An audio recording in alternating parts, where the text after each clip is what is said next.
5-6 घंटे 7 घंटे पढ़ता तो भी थकता नहीं, क्योंकि मुझे मेरे माता पिता की जो थकान थी उस थकान को उतारना सबसे बड़ा उद्देश्य था, मूल उद्देश्य था। वो ताने ही कहीं ना कहीं दिल में लगते हैं तब व्यक्ति और ज़्यादा परिश्रम करता है, वो मोटिवेशन का काम करता है। पढ़ाई में निरंतरता बहुत जरूरी है, चाहे 5-6 घंटे ही अपन पढ़ें, निरंतरता बहुत जरूरी है। टेस्ट सीरीज से हमारा मूल्यांकन होता है कि हमारी कमी कहाँ रहेगी। तो मेरी जो ये सफलता की जर्नी है उसमें जो 3 पिछली असफलताएं हैं उसके मुख्य कारण मैं मान रहा हूँ कि टेस्ट सीरीज ज्वाइन नहीं करना। उद्यमेन सिद्ध्यन्ति कार्याणि न मनोरथै न हि सुप्तस्य सिंहस्य प्रविशन्ति मुखे मृगाः। ये एक नीति वाक्य है। इस संसार में जितने भी कार्य हैं वो उद्यम से सिद्ध होते हैं। व्यक्ति में एक प्रेरणा होती है, एक जलती हुई धधकती हुई आग की तरह एक मोटिवेशन होता है और उसी प्रेरणा से सभी कार्यों की सिद्धि होती है। न ही सुप्तस्य सिंहस्य प्रविशन्ति मुखे मृगा। सिंह जो है वन का राजा होता है, लेकिन उसके मुख में भी, सोए हुए सिंह के मुख में भी स्वतः शिकार आकर के प्रविष्ट नहीं होता। साथियों, एक इन्हीं भावनाओं को जीता हुआ एक साक्षात व्यक्ति आज मेरे साथ है, जिन्होंने सफलता का एक नया शिखर जो है उस पर ये आरूढ़ हुए। नाम है विश्नाराम। मोकलपुर गांव है मेड़ता में, वहां से ये आते हैं। बिल्कुल ग्रामीण पृष्ठभूमि है। आरएस 2024 की जो परीक्षा है उसमें 280वीं रैंक, जहां पर लाखों लोग निरंतर पूरी ऊर्जा के साथ, श्रद्धा के साथ लगे हुए होते हैं, और यहां 280वीं रैंक आना या कोई भी रैंक आना बहुत मायना रखती है। और सबसे बड़ी बात कि गांव की किसानी खेती करते हुए साथ में 2024 में तृतीय श्रेणी शिक्षक गणित से, मैथ से अभी जो है सेवा में कार्यरत है। मेरी जब अभी बात हो रही थी तो बताया कि लगभग विगत 10 वर्षों से मैं निरंतर जो है वो सरकारी सेवा के लिए, आरएस के लिए जो है प्रयास कर रहा हूं। इन 10 वर्षों में इनके सामने बहुत सारी समस्याएं आई होगी, निश्चय ही आई होगी। आज के माता पिता भी ये चाहते हैं कि पहला ही अटेम्प्ट हो और पहले ही अटेम्प्ट में हमारा बच्चा जो है वो शिखर पर आरूढ़ हो जाए। इन 10-11 वर्षों में न जाने कितनी समस्याओं का अंबार, जो कि स्वाभाविक है, हर व्यक्ति के सामने आता है, विश्नाराम के सामने भी था। तो इन सब से लड़ते हुए किस प्रकार से ये यहां तक आए हैं, ये एक सुंदर रोचक यात्रा मैं आप सभी साथियों के साथ साझा करूंगा। आप सभी को आश्वस्त करता हूं, विश्वास दिलाता हूं कि यह साक्षात्कार केवल औपचारिकता मात्र नहीं है। जो साथी जो इस परीक्षा के को लक्षित किए हुए हैं, जो इस परीक्षा के निमित्त अहर्निश अहोरात्र जो व्यवस्थित रूप से मेहनत कर रहे हैं, उन सब के लिए ये व्याख्यान एक प्रेरणादायक व्याख्यान होगा। मेरी और उनकी मुलाकात भी एक इसी प्रकार से विश्नाराम ही आपको बताएंगे कि कैसे हम मिले थे। चलिए साथियों, सबसे पहले मैं इनका अभिनंदन करता हूं, स्वागत करता हूं। ये इनका उज्जवल भविष्य रहे, ये जीवन में ये अभी जो मुकाम है इससे भी आगे संवर्धित होते रहे। चरई व्यती हर व्यक्ति का लक्ष्य है जीवन में। चलना ही होता है जीवन में, रुकना नहीं होता। आप लोग भी सुनिएगा, कोई भी सफलता अंतिम नहीं होती, वो एक पड़ाव होता है। उस मुकाम को अंतिम मुकाम हमें कभी नहीं मानना चाहिए। मेरी शुभकामनाएं, और साथ ही विश्नाराम जो हैं वो जीवन में अनंत इसका उज्जवल भविष्य हो। मेरी बहुत बहुत शुभकामनाएं, अनंत अनंत आशीर्वाद, और इनके जीवन जो है वो फूलों की तरह महकता रहे, उल्लसित रहे, और परिवार, समाज और प्रशासन में एक नई जो है वो कामयाबी जो यहाँ मिली है उसको एक क्रियान्वयन, जीवन में जो क्रियान्वयन करो, तो मुझे उम्मीद है कि बहुत अच्छे से करेंगे। मेरी बहुत शुभकामनाएं, बहुत आशीर्वाद, आगे भी बढ़ते रहें। और सबसे बड़ी बात, कोई भी सफलता जो है वो तभी शोभित होती है, बैठिए, तभी शोभित होती है जब उस सफलता से हमारे समाज में और उस राह में चलने वाले जो राहगीर हैं उनको, साथियों, उनको भी प्रेरणा मिले। मैं समझता हूं कि विश्नाराम जो हैं वो ऐसा ही काम करेंगे। सबसे पहले मैं आपको शुभकामनाएं देता हूं। बहुत बहुत धन्यवाद सर। आपकी पृष्ठभूमि क्या रही विश्नाराम, बताएं। सर, मैं मोकलपुर गांव है एक मेड़ता सिटी, नागौर जिले में, एक सामान्य किसान परिवार का बच्चा हूं। मेरे पापा खेतीबाड़ी के साथ कारीगर का काम करते थे। मेरी माँ गृहिणी है और खेतों में मजदूरी भी करते थे। बहुत ही विपरीत परिस्थितियों में मेरे माता पिता ने इस मुकाम तक मुझे पहुंचाया है। तो सबसे पहले मैं माँ शारदा के चरणों में वंदन करता हूँ, मेरे माता पिता और गुरुजनों के चरणों में वंदन करता हूँ, मेरे इष्ट देव श्री रानाबाई जी महाराज के चरणों में वंदन करता हूँ। मेरी पृष्ठभूमि आर्थिक रूप से गरीब बच्चे की रही, पर लेकिन मैंने इस गरीबी को कभी भी सफलता के आड़े नहीं आने दिया। हमेशा लगातार मैं प्रयास करता रहा और उसी की बदौलत 2015 से मैं तैयारी कर रहा हूँ आरएस की। बीच में 2023 में मैंने तृतीय श्रेणी अध्यापक के पद पर ज्वाइन किया। वर्तमान में मैं मेड़ता रोड की Mahatma Gandhi English medium school में कार्यरत हूँ। 2015 से 2026 11 साल की इस यात्रा में अनेक बार असफलताएं भी देखी मैंने। 3 बार मैं असफल रहा, कुछ नंबरों से मेन परीक्षाएं उत्तीर्ण नहीं कर पाया, लेकिन लगातार लगा रहा, प्रयास किया, कठिन परिश्रम किया, निरंतरता रखी। उसी की बदौलत मुझे 2024 में 280वीं रैंक प्राप्त हुई। सीधा प्रश्न, प्रेरणा कहां से मिली? संक्षेप में उत्तर दीजिए, सही से बताइए, कोई दार्शनिक उत्तर नहीं। प्रेरणा कहां से मिली कि मुझे ये करना है? मुझे कोई प्रशासनिक अधिकारी से ये प्रेरणा नहीं मिली। मेरे पापा हमेशा बोलते थे कि तेरे को अफसर बनना है, क्योंकि मैं 10th और 12th क्लास में हमेशा क्लास टॉपर रहा। 10th और 12th में मैंने राजकीय विद्यालय से दोनों उत्तीर्ण की, दोनों मेरे 86% है। तो मैं बाल्यावस्था से ही होशियार विद्यार्थी था। तो मेरे पापा हमेशा बोलते थे वो आरएस, आरपीएस या आरटीएस इनके बारे में नहीं जानते थे। उनका कहना था कि आपको अफसर बनना है। तो वही मेरे लिए सबसे प्रेरणा के शब्द रहे कि आपको अफसर बनना है और मेरा और परिवार का नाम रोशन करना। 11 वर्षों की ये यात्रा रही, इसमें बहुत बार टूटे होंगे, बहुत बार बिखरे होंगे, समस्याएं आई, कैसे मैनेज किया? 11 साल की जो यात्रा हुई उसमें 3 बार मैं आरएस में सफल रहा। 2018 में मेंस परीक्षा में मैं सर 3 नंबर से चूक गया। 2021 में मेंस परीक्षा में 10 नंबर का गैप रहा और 2023 में 6 पॉइंट को समथिंग 6 नंबर का गैप रहा और 2024 में अंततः ये सफलता मिली। इस दौरान मैंने खुद को कैसे बनाए रखा, तो उसके पीछे सबसे बड़ा कारण तो मेरे माता पिता जो काम करते थे। जब मैं उनकी थकान देखता तो मैं पढ़ाई से थकता नहीं था। मैं 5-6 घंटे 7 घंटे पढ़ता तो भी थकता नहीं, क्योंकि मुझे मेरे माता पिता की जो थकान थी उस थकान को उतारना सबसे बड़ा उद्देश्य था, मूल उद्देश्य था। ये बहुत बड़ी बात है। जीवन में प्रेरणा हमारी क्या है, ये महत्वपूर्ण है। लोगों ने कितने ताने मारे? सर आजकल हर विद्यार्थी जो अभ्यर्थी तैयारी कर रहे हैं, जो संघर्ष कर रहे हैं, अभी मेहनत कर रहे हैं, ताली से पहले ताने सुनने पड़ते हैं। तालियां तो जब हम मेहनत करते हैं, परिश्रम करते हैं, तो ताली से पहले ताने पड़ते हैं। वो ताने ही निखारने का काम करते हैं, वो ताने ही कहीं ना कहीं दिल में लगते हैं, तब व्यक्ति और ज्यादा परिश्रम करता है, वो मोटिवेशन का काम करता है। तो आपको भी जीवन में खूब ताने मिले होंगे? ये ताने मिले कि मैं पहले गांव में, जब मैं सरकारी सेवा में नहीं था, अध्यापक नहीं था, आरएस में भी चयन नहीं हुआ, बार बार असफल हो रहा था, तो गांव में जब कोचिंग पढ़ाता था तो कई लोग कहते थे कि भाई ये खुद ही सरकारी सेवा में नहीं है, तो ये कैसे? मैं सरकारी कंपटीशन एग्जाम की भी तैयारी करवाता था। तो भी गांव के बहुत सारे लोगों ने मेरे ऊपर विश्वास किया। कितनी बार ये लगा कि सफल हो जाऊंगा, कितनी बार ये लगा कि नहीं हो पाएगा, या नहीं लगा? नहीं, रिजल्ट आता तब ये लगता कि ये ख्वाब है, आंखों का हिस्सा क्यों नहीं होता। दिए तो मैं भी जलाता हूं, फिर उजाला क्यों नहीं होता। बहुत बढ़िया। मतलब आरएस की तैयारी तो मैं भी परिश्रम कर रहा हूं, लेकिन वो अपेक्षित सफलता क्यों नहीं मिल रही है। तो मेरा हमेशा ये मानना था कि अटल जी की लाइनें थी, क्या हार में क्या जीत में, किंचित नहीं भयभीत में, करते हुए पथ पर जो भी मिला ये भी सही वो भी सही, वरदान नहीं मांगूंगा, कुछ भी हो लेकिन हार नहीं मानूंगा। बहुत बढ़िया, बहुत बढ़िया।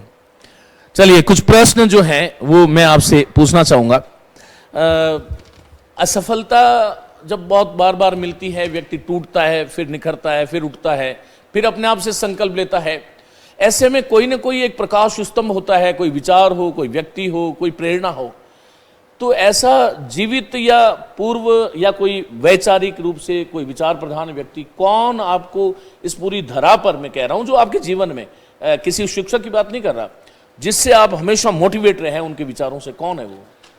हमेशा मेरे लिए जीवन में अंधकार के समय प्रेरणा पुंज के रूप में हमेशा काम करते थे। मैं ईश्वर पर अटूट विश्वास रखता हूँ, अंधविश्वास नहीं रखता, मैं ईश्वर पर अटूट विश्वास रखता हूँ।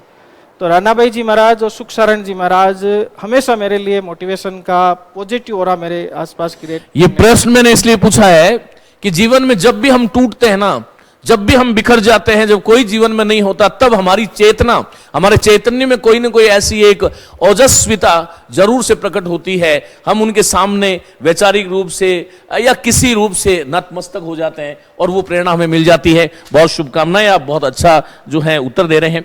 सबसे पहली बात जो है मैं ये कहूंगा कि विश्वनाराम जी जो हैं, इनके देखिएगा 239 नंबर जो है वो लिखित परीक्षा में आए, 44 नंबर जो हैं वो साक्षात्कार में अर्जित किए, 283.50 ये इनका टोटल स्कोर रहा। ये जो यहां तक आप लोग पहुंचे, पहले तो आप जो हैं वो मैं ये पूछना चाहूंगा कि पाठशाला से आप कैसे जुड़े थे, क्या यात्रा थी वो?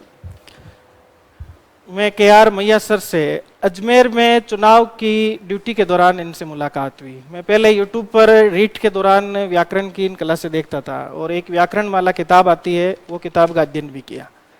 तो सर दिखे तो मैं, वो वैचारिक भाव होता है गुरु के प्रति, तो इन सर के चरण स्पर्श किए, वहीं से हमारी सर की मुलाकात हुई अजमेर में चुनाव ड्यूटी के दौरान। अच्छा, जो आपने ऑनलाइन कोर्स लिया, शायद ऑनलाइन कोर्स लेकर के आपको उसमें से कितना फायदा हुआ? ऑनलाइन कोर्स सर की मुलाकात के दौरान ही सर ने कहा कि भाई हिंदी का कैसे पढ़ते हो, तो मैंने कहा सर हिंदी का आप कोर्स यदि दो, तो सर ने मुझे निःशुल्क कोर्स में एनरोल किया। जब मैंने सर को व्हाट्सएप पर देखिए, ये बात तो मुझे पता नहीं है कि मैंने निःशुल्क दिया या सशुल्क दिया, लेकिन हाँ, कोई विद्यार्थी जब मन से मांगता है तो मैं समझता हूं कि हाँ, उस कोर्स से मुझे जो शब्द शुद्धि है, वाक्य शुद्धि है, पर्यायवाची है, उनको एक तो रटते हैं अपन, और एक किसी चीज तरह से उसको यदि प्रोसेस्ड कर दे तो वो ज्यादा लिंक रहता है, ज्यादा टाइम तक याद रहता है। एक तो टमाटर है, उसका भाव सीधे 10 रुपए 20 रुपए किलो में बिकता है, यदि उसको ही प्रोसेस्ड कर दे तो वही चीज 100 रुपए की हो जाती है।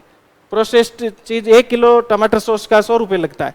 तो वैसे ही सर जो भी पढ़ाते हैं उनको प्रोसेस करके किसी भी प्रकार से इधर उधर लिंक करके अपने को लॉन्ग टर्म मेमोरी में कैसे रहे वो चीज़ें मुझे बहुत अच्छी लगी सर की, और उससे मुझे RS मेंस परीक्षा में जो ग्रामर का पोर्शन है उसमें बहुत फायदा हुआ। चतुर्थ प्रश्न पत्र कहते हैं कि जिसका ठीक होता है वो तो RS बन ही जाता है, ये बात सही है? जी सर, अब ये बात 2018-21 तक बहुत ज्यादा सही थी। अब थोड़ा सा उसका कॉपी चेकिंग में भी थोड़ी मार्किंग टाइट हुई है, तो उतने मार्क्स नहीं आ रहे हैं जितने पहले आते थे। 150 नंबर, 200 में से 150 नंबर तक भी हिंदी में मिलते थे, हिंदी इंग्लिश में। लेकिन फिर भी ये चतुर्थ जो प्रश्न पत्र है उसका वजूद आज भी है। RS में चयन के लिए चतुर्थ प्रश्न पत्र बहुत महत्वपूर्ण है। उसमें हिंदी की यदि ग्रामर है, हिंदी का जो कंपोजिशन का पार्ट है, प्रारूप लेखन है, और जो संक्षिप्तीकरण है, पलवन है, और अब तो निबंध का भी बहुत वैल्यू बढ़ गई है। यदि इनको अपन अच्छे तरीके से तैयार करें तो इनमें 120 नंबर का जो मैटर है इसमें से 70-80 तक का स्कोर किया जा सकता है। हिंदी में और अच्छा स्कोर हो जाए हमारी तरफ से। देखिए, मार्किंग तो कई बार जो है वो डिसाइड होता है, तो उसमें सबकी टाइट होती है, फिर एक व्यक्ति की नहीं होती। लेकिन मैं समझता हूं कि आप विद्यार्थियों को ये बताइए, मैं तो बता ही दूंगा, लेकिन आप ये बताएं कि हिंदी में और अच्छा स्कोर कैसे किया जा सकता है। पहला, 2 प्रश्न साथ पूछ रहा हूं। दूसरा, हिंदी विषय जो है वो चूंकि भाषा से जुड़ा है, तो ये हिंदी विषय को यदि कोई मन से पढ़ ले तो क्या हिंदी विषय का प्रभाव अन्य विषय जो है, प्रथम प्रश्न पत्र, द्वितीय, तृतीय, ये जो प्रश्न पत्र हैं उनमें क्या अभिव्यक्ति में हिंदी से कोई मदद मिलती है, हाँ या ना? जरूर मिलती है सर, क्योंकि भाषा अभिव्यक्ति का आधार है। व्यक्ति अपना विचार है वो मौलिक जो भाषा है, जो मूल भाषा है, उसी में प्रकट कर पाता है। और लेखन कौशल में शब्दों का बहुत महत्व होता है। यदि अपन सारगर्भित और सीधा टू द पॉइंट आंसर देने होते हैं कई बार, तो उसमें यदि अपन पर्यायवाची या वन वर्ड ऐसे शब्दों का प्रयोग करें जो पर्सन की वैल्यू को बढ़ा देते हैं, तो हिंदी हर पेपर में उपयोगी है। एथिक्स में और भी उपयोगी है। एथिक्स में अपन हिंदी के कोटेशन दोओं का प्रयोग करके उसको वैल्यू को एनरिच कर सकते हैं, वैल्यू एडिशन कर सकते हैं। और हिंदी में मैंने जो तैयारी की उसके लिए सर की जो हिंदी व्याकरण माला है उस पुस्तक से ग्रामर और कंपोजिशन का पार्ट, इसके अतिरिक्त जो निबंध है, निबंध के लिए मैं सर एक अलग से कॉपी डाल कर रखी हुई, पूरी कॉपी, जिसमें हिंदी और इंग्लिश के मैं कोट्स लिखता हूँ अलग अलग सेक्शन वाइज। जैसे वुमेन से रिलेटेड है तो उसमें हिंदी इंग्लिश के, महिलाओं से संबंधित, पर्यावरण से संबंधित, जलवायु परिवर्तन से आप संबंधित। बोलते रहिए, मैं बीच में देखिए ये बताऊंगा कि अब की बार 40 नंबर का निबंध है। बहुत अच्छी राय ये दे रहे हैं कि निबंध की अलग से तैयारी करेंगे कि नहीं करेंगे ये तो बाद में बताएंगे, लेकिन आप कोई भी विषय पढ़ रहे हैं तो उसमें विचारों को आप क्रमबद्धता से लिखते जाना चाहिए विषय के अनुसार। हाँ, और बताएं। जैसे एजुकेशन का सेक्शन बना लिया तो उसमें एजुकेशन से रिलेटेड इंग्लिश और हिंदी के कोट लिखूं। जैसे राजस्थान से संबंधित भी निबंध, अब की बार जो निबंध का टॉपिक है उसमें एक 5वां टॉपिक राजस्थान से संबंधित है। राजस्थान की पर्यटन, कल्चर, राजस्थान की ज्योग्राफी, या राजस्थान में जो रिन्यूएबल एनर्जी प्रोसेस है। और मैंने सर स्मार्ट स्टडी भी की। निबंध लेखन में हमेशा मेरे अभी तक जो 20 नंबर के पेपर होते थे उसमें 20 में से 10 से अबव नंबर आए हमेशा। जैसे मैं आपको बताना चाहूँगा, स्मार्ट स्टडी का एक उदाहरण है जो मैंने 2021 में भी लिखा, नहीं 23 में भी लिखा, 24 में भी लिखा। 23 में खनिज संपदा पर निबंध आया और 24 में ऊर्जा संसाधन पर, रिन्यूएबल एनर्जी पर था। तो उनमें दोनों में मैंने स्टार्टिंग का जो एक दोहा या कोटेशन कह सकते हैं वो मैंने काम में लिया कि किसने बनाई तुलिका, किसने बनाया चित्र, खनिज संपदा के मामले में राजस्थान है बड़ा विचित्र। और इस बार उसी को ही मैंने काम में लिया कि किसने बनाई तुलिका, किसने बनाया चित्र, रिन्यूएबल एनर्जी के मामले में राजस्थान है बड़ा विचित्र। वाह, बहुत बढ़िया। स्मार्ट स्टडी वो एक ही कोड था, उसको मैंने दोनों जगह अपने शब्दों में पिरोया। बहुत बढ़िया। अच्छा, निबंध में और अच्छा कैसे किया जा सकता है? सर निबंध में भाषा सरल होनी चाहिए। 5 टॉपिक है, वो कौन कौन से हैं? अभी जो नया सिलेबस आया उसमें आप बता देंगे? हाँ, तो एक तो सर साहित्य से रिलेटेड जो भी है, एक निबंध करंट इश्यू पर आएगा, एक निबंध अपन की राजनीतिक सिनेरियो, अर्थव्यवस्था, इस पर, एक निबंध राजस्थान पर बेस्ड होगा और एक टेक्नोलॉजी पर बेस्ड। मतलब मोटा मोटा निबंध, यदि मैं तो कह रहा हूँ कि राजस्थान और यदि साहित्य का यदि अच्छे से पढ़ लें तो दोनों में काम हो जाएगा। साहित्य कैसा साहित्य? साहित्य में कोई भी नारे, जैसे यूपीएससी में आता है तो ये सीधी कोई कोट दे दिया तो उसके बारे में लिखने के लिए साहित्य जैसे अथाह है, एक तो राजस्थानी साहित्य तैयार करना चाहिए विद्यार्थियों को। अभी आपके अनुसार पूछ रहा हूँ। नहीं, वो साहित्य में उसका डेली लाइफ में एप्लीकेशन के फॉर्म में पूछेंगे। अच्छा, कोई भी चीज है तो डेली लाइफ में साहित्य और जीवन का क्या संबंध है ना? मतलब इस पर हमारी दृष्टि होनी चाहिए। ओके, बाकी जो विषय हैं निबंध के उसको कैसे करना चाहिए? उसका विषय तो एक तो करंट से अपडेट रहे, और दूसरा मैंने बताया था पहले अभी कि कोट्स है वो हिंदी और इंग्लिश दोनों के अच्छे से तैयार रखें। जो हिंदी में थीम एलोबरेशन पैराग्राफ में भी काम आ जाएंगे और हिंदी में, इंग्लिश में भी काम आ जाएंगे और हिंदी में भी काम आ जाएंगे। इसके अलावा भाषा में तारतम्यता होनी चाहिए। फर्स्ट पैरा, सेकंड पैरा, जैसे ये पैराग्राफ लिख रहे हैं तो उनमें तारतम्य नहीं रहती कई बार। और चौथा, तथ्यों को ऐसे समाहित करें कि व्यक्ति धारा प्रवाह पढ़ता जाए तो उसको महसूस नहीं है कि अपने फैक्ट दिए हैं, और वो आराम से किसी भी व्यक्ति के लिए बोधगम्य होना चाहिए, उसको समझ में आना चाहिए। वो भाषा सरल, सहज होनी चाहिए, बोध योग्य होनी चाहिए, आराम से। तो निबंध जो है उसको हम कैसे लिखें, किस प्रकार से उसको करें, ये इस पर जो है चर्चा हमने करी। संक्षेप में कभी और बाद में करेंगे। मैं एक सबसे बड़ी जो बात जो विद्यार्थियों के सामने आती है वो विष्णाराम ये आती है कि जो प्रश्न होते हैं, जो लघुत्तरीय नहीं, जो विस्तृत जो प्रश्न होते हैं अन्य विषय में, उसमें क्या भाषा बना करके लिखना चाहिए या पॉइंट्स में लिखना चाहिए? आरएस में अभी तक का जो मार्किंग ट्रेंड रहा है वो तो सर क्वेश्चन पर वेरी करता है। क्वेश्चन क्या है, क्वेश्चन में यदि कारण या प्रकार ऐसा कुछ पूछा है तो वो तो पॉइंट वाइज लिखे जाएंगे, और यदि क्वेश्चन में कारण प्रकार ऐसा कुछ नहीं है तो उसको मैंने जो है वो प्रश्न आ गया कि भाई जो है अरावली पर्वत श्रृंखला है उसका राजस्थान में क्या महत्व है, ये प्रश्न आ गया। हाँ, तो उसको अपन पॉइंट रूप में लिख सकते हैं कि आर्थिक दृष्टि से क्या महत्व है, आर्थिक में एक पैराग्राफ बना दो। उसका सामाजिक दृष्टि से क्या महत्व है, धार्मिक दृष्टि से क्या महत्व है, उसका मतलब जो हमारी सभ्यता है उसकी दृष्टि से क्या महत्व है, उसकी जो क्लाइमेट है राजस्थान की उसमें क्या योगदान है, उसका जो राजस्थान की वर्षा है या पेयजल स्ट्रक्चर उसमें क्या योगदान है, अच्छा स्थलीकरण रोकने में क्या योगदान। अच्छा, इसको जैसे हम प्रथम प्रश्न पत्र से लेकर चतुर्थ प्रश्न पत्र तक को यदि तैयार करते हैं तो क्या स्ट्रेटेजी होनी चाहिए? केवल 2 मिनट में उत्तर दीजिए कि बड़ी चीजें बताइए कि कैसा क्या करना चाहिए, मतलब बुक सोर्स। हाँ। तो राजस्थान जीके के लिए जो राजस्थान का जनरल स्टडी है उसके लिए अपन 6th, 7th और 8th की राजस्थान की, हमारा राजस्थान नई बुक्स आई है, वो बहुत अच्छी बुक्स है। और 9th और 10th के अंदर राजस्थान की कला संस्कृति और राजस्थान के इतिहास की बुक्स चलती है वो।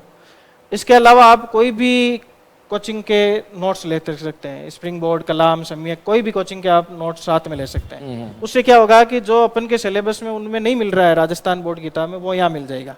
और मैंने तो राजस्थान पेनोरमा की 2 बड़ी बड़ी किताब आती है, उनका सर विस्तृत अध्ययन किया, क्योंकि मैं बच्चों को पढ़ाता था तो उनसे नोट्स बनाता था, और राजस्थान पेनोरमा किताब मेरे लिए बहुत फायदेमंद है। सम्यक ने भी बहुत अच्छा जो है ना वो मैंने देखे नोट्स, सम्यक के टेक्नोलॉजी के नोट्स मैंने पढ़े, साइंस एंड टेक्नोलॉजी के बहुत अच्छे नोट्स थे। अच्छा, और विद्यार्थियों को क्या सलाह देना चाहेंगे, जो विशेष करके उन विद्यार्थियों को जो लंबे समय से संघर्षरत हैं और जिनको अभीष्ट सफलता नहीं मिल रही, उनके लिए क्या संदेश होगा? सबसे बड़ा तो मैं पहला तो कहूंगा कि निरंतरता बनाए रखें। पढ़ाई में निरंतरता बहुत जरूरी है, चाहे 5-6 घंटे ही अपन पढ़ें, निरंतरता बहुत जरूरी है। लास्ट जिस समय मेंस नजदीक हो या प्रीलिमिनरी एग्जाम नजदीक हो, उस समय हमने 10, 12, 15 घंटे तक पढ़ाई करनी चाहिए, लेकिन सामान्य दिनों में हमें 5 से 6 घंटे पढ़ाई पर्याप्त है, लगातार होनी चाहिए वो। किसी भी पुस्तक को पढ़ने का सही तरीका क्या है? सबसे पहले जो भी टॉपिक है, उस टॉपिक को न्यूज़पेपर रीडिंग की तरह, जो विहंगावलोकन है, बर्ड आई व्यू, उस तरह पढ़े। दूसरी बार जब उसकी रीडिंग करें तो अर्थवॉर्म आई व्यू, यानी जो केंचुआ जो एक एक चीज को चुक चुक के उसको खाद बनाता है, वैसे ही हमें बहुत अच्छा उदाहरण, गुड। प्रत्येक मतलब जो भी टर्मिनोलॉजी है, जो भी शब्द है, उसका अर्थ जानने की कोशिश करनी चाहिए। अंडरस्टैंडिंग बहुत महत्वपूर्ण है। और आरएस का जो पेपर का जो पैटर्न है वो भी चेंज हो रहा है, क्योंकि इसमें 2 नंबर का जो मार्क्स के क्वेश्चन थे वो हटा दिए, अब 5 नंबर और 10 नंबर मार्क्स के क्वेश्चन है। तो उसमें आपकी विश्लेषणात्मक शक्ति का परीक्षण होगा। आप विश्लेषण तभी कर पाओगे जब उस चीज का आपके पास अंडरस्टैंडिंग होगी, समझ होगी तो अपन बेहतर तरीके से आंसर दे पाएंगे। और तीसरा के रिवीजन के समय आप एक्टिव रिकॉलिंग करें। सुबह या शाम के टाइम जब आप छत पर या पार्क में घूमें, तो उस समय जब बुक्स आपके सामने नहीं हो तो आप कितना याद कर पा रहे हैं उसके। 4थी 5वीं बार रिवीजन करने के बाद में आप संक्षिप्त नोट्स बनाएं। कई लोग पहली बार में संक्षिप्त नोट्स बना देते हैं, जितने नोट्स हैं उसके 75% संक्षिप्त नोट्स होते हैं। ऐसा नहीं करना अपन को। जैसे छोटे सब्जेक्ट है तो उनके 5-5, 7-7, 10-10 पेज में नोट्स होने चाहिए। संक्षिप्त नोट्स एग्जाम के दिन अपन जब अपेयर हो रहे हैं तो उससे पहले रिवीजन के लिए बहुत महत्वपूर्ण है। वो हमारे आत्मविश्वास को बढ़ा देते हैं, और आत्मविश्वास का ही आरएस परीक्षा में खेल है पूरा। कोई भी जो प्रश्न पत्र होता है उसमें जो पुस्तकें होती है, उसकी हम आमतौर पर विद्यार्थी एक सूची बनाता है, वो पुस्तकें लाता है और वो पढ़ाई शुरू करता है। मैं ये जानना चाहता हूं आपसे कि एक पुस्तक एक विषय है, मतलब एक विषय का एक पार्ट है, उसमें कोई पुस्तक है, मान लीजिए राजस्थान पॉलिटी की बात करें, उसमें आपने एक पुस्तक ले ली, आजकल वो शायद राहुल चौधरी की किताब भी बहुत चलती है, कोई भी एक पुस्तक ले ली। अब उस पुस्तक को लेकर के उस एक पुस्तक को ही पढ़ना चाहिए या 2 पुस्तकें या 3 पुस्तकें, क्या करना चाहिए, कैसे पढ़ना चाहिए? सर मैं पहले जब नया तैयारी शुरू की तब मैंने बहुत सारी बुक्स इकट्ठी की, तो मैं कोई भी चीज सही तरीके से तैयार नहीं कर पाया। तो फिर मैंने लास्ट में तब मेरे को समझ में आ गया कि भी अपन को कंटेंट सीमित रखना है, क्योंकि आरएस मेंस परीक्षा में पूरा यदि आपको ज्ञान पढ़ा हुआ है वो महत्वपूर्ण नहीं, आपको कंठस्थ कितना है। मारवाड़ी में एक कहावत है कि विद्या कंठ की और माया अंट की। विद्या यदि कंठस्थ है तो ही वो आपके काम की है, तो यदि कंठस्थ है चीज तो वो आप लिख पाओगे। तो इसलिए सोर्स है वो एक ही सोर्स पर आपको फेथ करना है पूरा, और एक ही सोर्स का बार बार मल्टीपल रिवीजन करोगे तभी आप अपन लिख पाएंगे। ऑनलाइन एजुकेशन का इस जो यात्रा है आपकी रही हो या विद्यार्थी जो आगे नए हैं, क्या महत्व है? ग्रामीण पृष्ठभूमि के जो बच्चे हैं वो शहर में पीजी का और बहुत सारे खर्चे होते हैं, महीने के 10-15 हज़ार रुपये वो अफोर्ड नहीं कर पाते हैं। उनके लिए तो ऑनलाइन शिक्षा बहुत महत्वपूर्ण है। उनके लिए तो ये तो रामबाण जड़ी बूटी एक तरह की। वो भी गांव डाणी में बैठ के भी आरएस और आईएएस का सपना आप देख सकते हैं यदि ऑनलाइन शिक्षा से जुड़ के। और सबसे ज़्यादा गृहिणी और लड़कियों के लिए, लड़कियों को पढ़ाई के लिए कई लोग बाहर नहीं भेजते हैं संकीर्ण मानसिकता के कारण, तो वो बच्चियां भी अब घर बैठ के पढ़ सकती है। क्या ये संभव, मतलब आपको जो लगता है वही उत्तर दीजिए, पक्ष विपक्ष की बात नहीं है, जैसा लगता है, क्या ये संभव है कि कोई मतलब ऐसा परिकल्पित किया जा सकता है कि कोई ऑनलाइन प्लेटफॉर्म, मैं किसी विशेष नाम की बात नहीं कर रहा, कि वो आपको पूरी तरह से घर बैठे शिक्षा दे दे, उसको पढ़ के आप उत्तीर्ण हो जाए, ऐसा संभव है? ये तो आरएस में जैसे कुछ अपन के डाउट्स होते हैं, लेखन कौशल है, तो टेस्ट सीरीज अपन ज्वाइन करके। मेरा अगला प्रश्न वही था, पहले इसमें बताएं आप। हाँ। तो मतलब अपन पूरे तरीके तो ऑनलाइन पर रह नहीं सकते। एक बार तो आपको ऑफलाइन का सारा लेना ही पड़ता है, क्योंकि बहुत सारे डाउट्स भी होते हैं। जैसे हिंदी में ग्रामर की समझ विकसित करने के लिए कोई डाउट्स है तो वहाँ कहाँ से पूछेंगे। ऑनलाइन में आजकल इतना तो टेक्नोलॉजी विकसित नहीं हुई कि एक एक बच्चे से अपन डायरेक्ट कन्वर्सेशन कर सकें। तो मैं तो ये बता रहा हूँ कि जो यहाँ नहीं पहुँच पा रहे, जिनके लिए अफोर्डेबल है कि वो रह सकते हैं शहर में, तो उनके लिए तो ऑनलाइन ऑफलाइन से अच्छा कोई विकल्प। मतलब विष्णाराम जी का कहना है कि यदि आप प्रथम बार पढ़ रहे हैं तो यदि संभव हो और सुविधा मिल रही है तो आपको ऑफलाइन आना चाहिए। मैंने भी एक बार कोर्स करके उसके बाद में यदि आप ऑनलाइन संस्था से जुड़ते हैं तो उससे आपको फायदा मिल सकता है। मैंने भी ऑफलाइन ही कोचिंग की थी। अच्छा। 2015 में स्प्रिंग बोर्ड से। उसके बाद में मैं गांव चला गया था, वहीं से पढ़ाई की मैंने, सेल्फ स्टडी की। और फिर मैंने जब ये 2024 का मेंस था उसके पहले कलाम एकेडमी की मैंने टेस्ट सीरीज। अच्छा, आजकल जो है वो दो चीजें ऑनलाइन एजुकेशन में और चल रही है, एक तो ऑनलाइन टेस्ट सीरीज है, एक ऑफलाइन टेस्ट सीरीज है। और टेस्ट सीरीज तो मैं समझता हूँ कि किसी भी सफलता में रीढ़ की हड्डी होती है। जी सर, जरूरी। तो आपका क्या कहना है?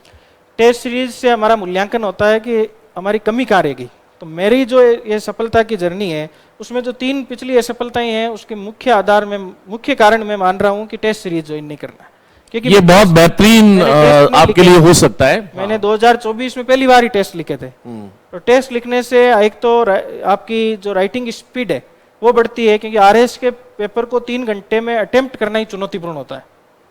तो इस बार मेरे को चारों पेपर में टाइम की कमी नहीं रही।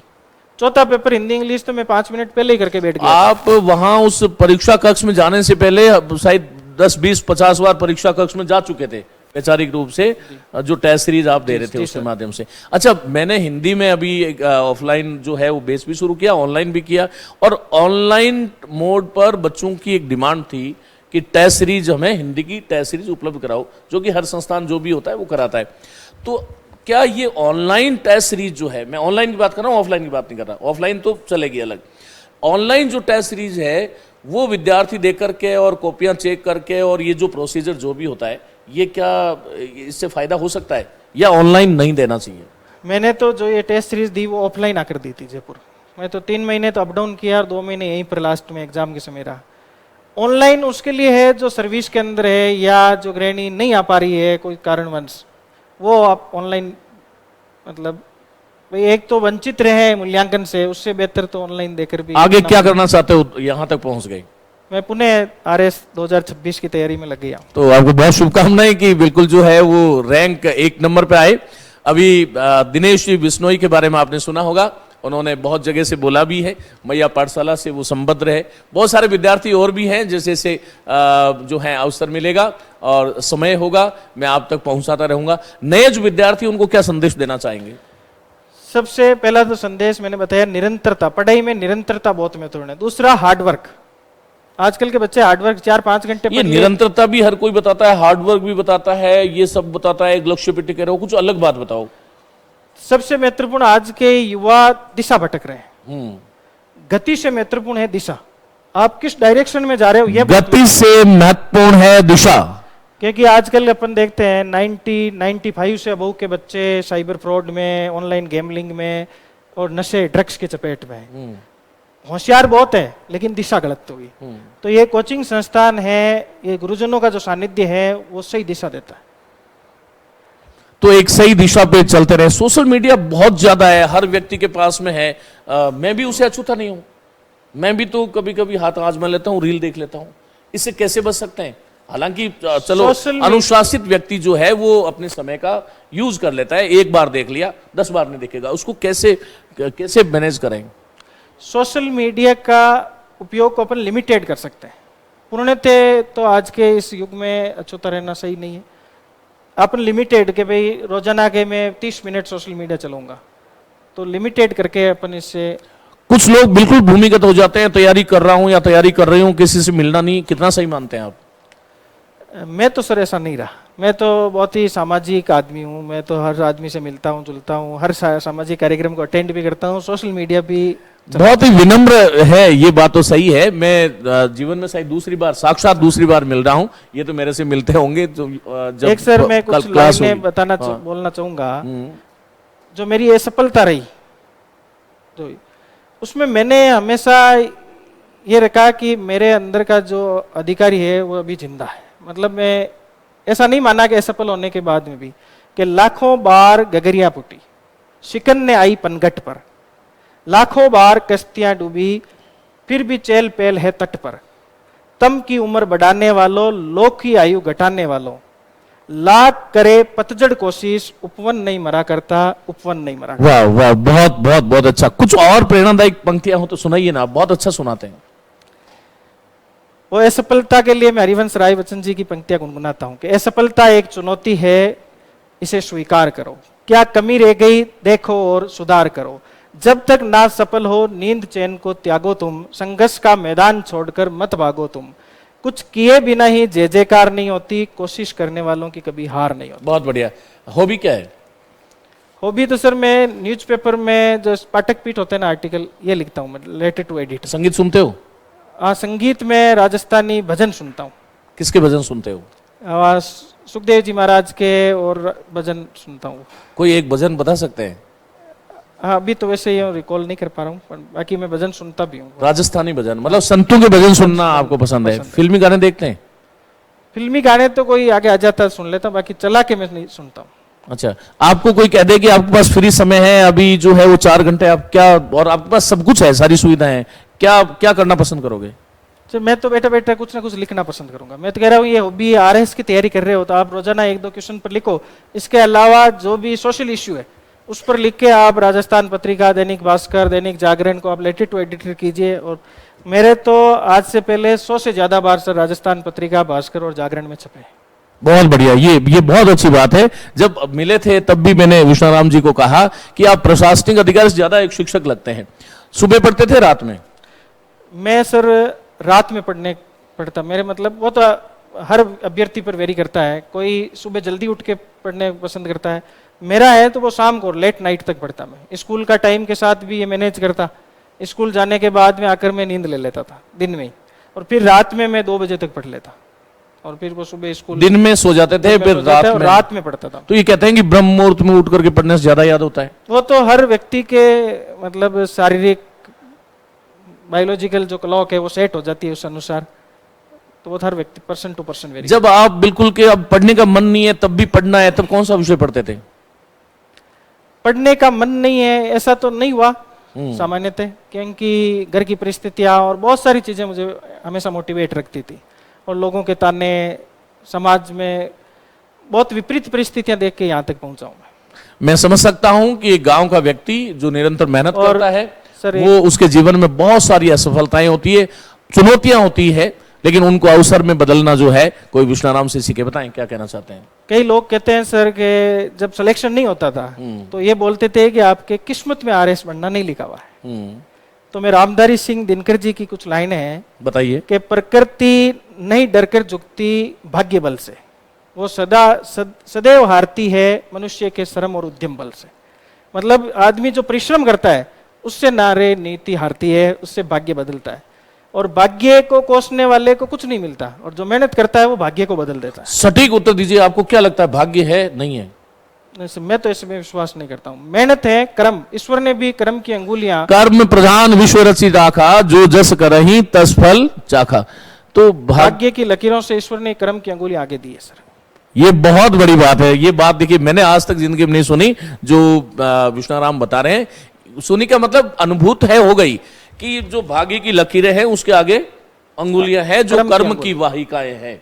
तो जीवन में हाँ ये ध्यान रखिएगा, ईश्वर पर विश्वास रखना, आत्म चैतन्य को अनुभूत करना, अपनी सक्रियता को, जागरूकता को, जानकारी को और अलौकिक शक्तियों पर विश्वास भी करना जीवन में चाहिए। आशीर्वाद भी कोई चीज होती है, गुरुजन भी कोई चीज होती है, लेकिन इस सबसे आगे मुझे लगता है यदि कोई चीज है तो वो है कर्म, है ना। और इसीलिए तुलसी बाबा कह गए कि कर्म प्रधान विश्व रचि राखा, जो जस करहि तस फल चाखा। अच्छा, भगवत गीता कहती है कि निष्काम कर्म करो, काम करो, फल की इच्छा मत करो। कितना आपको क्या लगता है ये आप अपनाते हैं? नहीं, हाँ या नहीं? जब अपन कोई भी लक्ष्य निर्धारित करते हैं उस समय तो एक स्वप्नशीलता, कल्पनाशीलता की दुनिया में रहते हैं, पर जब उस लक्ष्य की प्राप्ति की प्रक्रिया में लगते हैं तो हमें यथार्थता के और वस्तुपरकता के मार्ग पर उतरना पड़ता है। सर ने बताया कि निष्काम कर्म फल, जब अपन तैयारी करते हैं, जब बहुत ज्यादा इंटरेस्टेड हो जाते हैं तो ऑटोमेटिक ही वो फल भूल जाता है व्यक्ति, वो अध्ययन में लग जाता है, वो चीज़ को अंडरस्टैंडिंग करने में, समझने में बहुत इंटरेस्टेड हो जाता है, उसमें मग्न हो जाता है पूरा। जब आपके नख से शिख तक पूरी तरह से प्रेरणा से आप भर जाते हैं, इनका कहना यह है, और जब कर्म की ज्वाला धधकती है, निरंतर आप कर्मशील रहते हैं, तो जीवन में सफलता को आना ही पड़ता है, उसको झुकना ही पड़ता है, जिसका उदाहरण मेरे साथ जो है वो आज विष्णाराम जी को आप सुन रहे थे। साथियों, ये साक्षात्कार आपको कैसा लगा जरूर से बताएं, और इसी प्रकार से कोई यात्री जो यहाँ इस मंजिल तक पहुंचे हैं, वो जब आएंगे मैं जरूर से आपको मिलाऊंगा। मेरी बहुत शुभकामनाएं आप सभी साथियों को, और जो है विष्णाराम जी को, कि ये जीवन में सच में बहुत विनम्र है। 3 घंटे तक, क्योंकि समय था और मेरी गलती से कारण 3 घंटे तक ये मेरा ऑफिस में बैठे रहे। खैर, बहुत विनम्र है, विद्यार्थी का गुरु के प्रति श्रद्धाभाव होता है। बहुत शुभकामनाएं, अनंत अनंत शुभकामनाएं। बताएं कि वर्तमान समय में गुरु को अपेक्षित आदर नहीं मिल पा रहा है। गुरु की समाज में बहुत दयनीय स्थिति है। विद्यार्थी गुरु को मिलने पर प्रणाम भी नहीं करते हैं। आज के टाइम में बहुत कम बच्चे हैं जो गुरु को प्रणाम करते हैं। तो मैं सबको यही सलाह दूंगा कि गुरु से बड़ा इस दुनिया में कोई नहीं है। माता पिता के बाद में यदि दुनिया में किसी का स्थान है तो वो गुरु है। लोग सब आपको आपकी लिमिट बताएंगे कि आप ये नहीं कर सकते हो, परंतु माता पिता और गुरु आपको बताएंगे कि यू कैन डू इट, ये आप कर सकते हो। तो हमेशा गुरु के प्रति विनम्र रहें, और विनम्रता ही शीघ्र सफलता की चाबी है। चलिए, बहुत बहुत शुभकामनाएं आपको, और जो है वो आप इसी प्रकार से सदैव मीठे ही रहें। मेरी बहुत शुभकामनाएं। बहुत बहुत धन्यवाद सर। और wish you all the best. Thank you sir.